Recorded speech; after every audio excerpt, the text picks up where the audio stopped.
I was saying that direction of motion is elaborated here because we do not move the magnet, we move the coil, we rotate it. Okay, that's why direction of motion is there. Then the first finger gives us the motion field current. That means first finger giving us the direction of, or I'll use this symbol, direction of magnetic field. Lastly, the middle finger is giving us the direction of induced current or induced voltage or induced EMF. Alright, see, I have uniform magnetic field like this one. I'll be making 2-3 different examples, so it will be easier for you to understand the concept. What kind of magnetic field is this? Why I am representing it with cross? Because I am representing a uniform magnetic field, right, which is vertically inwards, normally inwards. If it has to be shown outwards, that it would have been dots here, right? First example is, I am not going to make any like straight good figures like a circle or a sphere or rectangular coil. Instead, I will be using very random different kind of shapes like this. In this figure, I have this shape which is going inwards. Okay, in this thing I have this kind of shape which is in that shape. In this diagram, the loop, whatsoever loop is this loop is coming inside the magnetic field.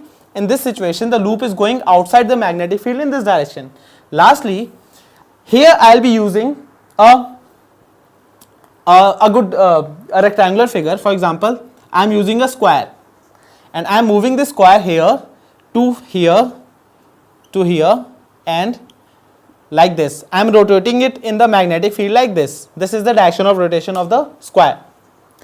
So let's find out the direction of induced current in each of the diagram. First of all, I have to use the right hand. Okay, so what is the rule? Motion field current. First of all, point towards magnetic field, not the motion. Set the motion later on. First magnetic field. My magnetic field is vertically inwards like this. Then motion is this side. That means the direction of flow of current is in this direction. What is this direction? This is clockwise direction. Point to be noted, some students are going to measure this or devise this formula on this side. Some students can do it on the other side. Problem is, if I'll do the same thing on this side, I'll get an opposite direction. So what should I follow? This part or this part?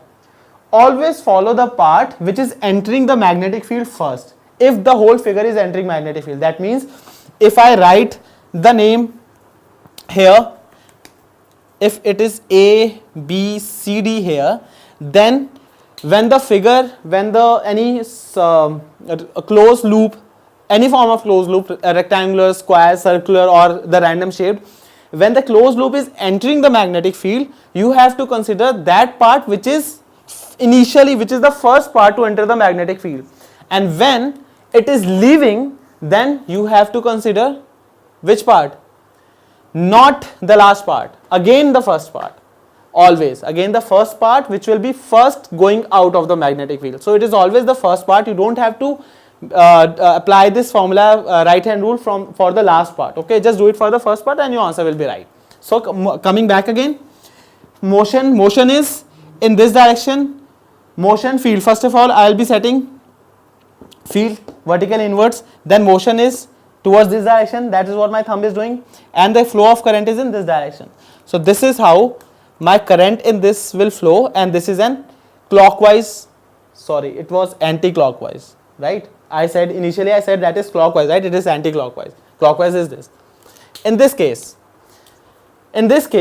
again motion field current. Magnetic field is this side, vertical inwards. Motion is upwards, right? So the direction of flow of current is again this side, that is anti-clockwise. Motion field current. This is the flow of.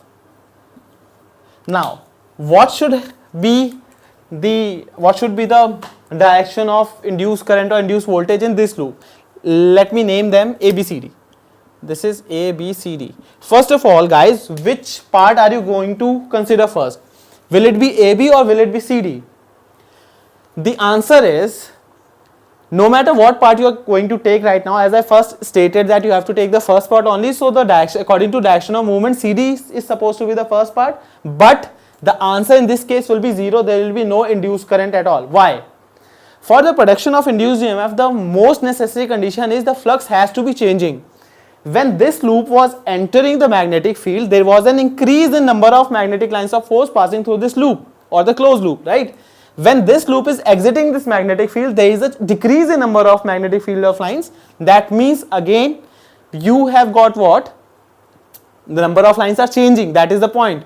But here number of lines passing through this loop is not changing, it is fixed because the loop is moving inside the magnetic field, inside the uniform magnetic field I should say. So that is why if suppose there are 10 number of lines passing through it, then no matter where you take it, there will be always 10 number of lines passing through it. So when you do that, phi 2 minus phi 1 upon time, phi 2 is same, phi 2 is same as phi 1, so it will be 0, so there will be no induced EMF and hence there will be no current. So do remember, keep this fact in mind that magnetic induction or the electromagnetic induction takes place only when number of magnetic lines of force either changes, actually it either increases or decreases, that means it has to change, alright.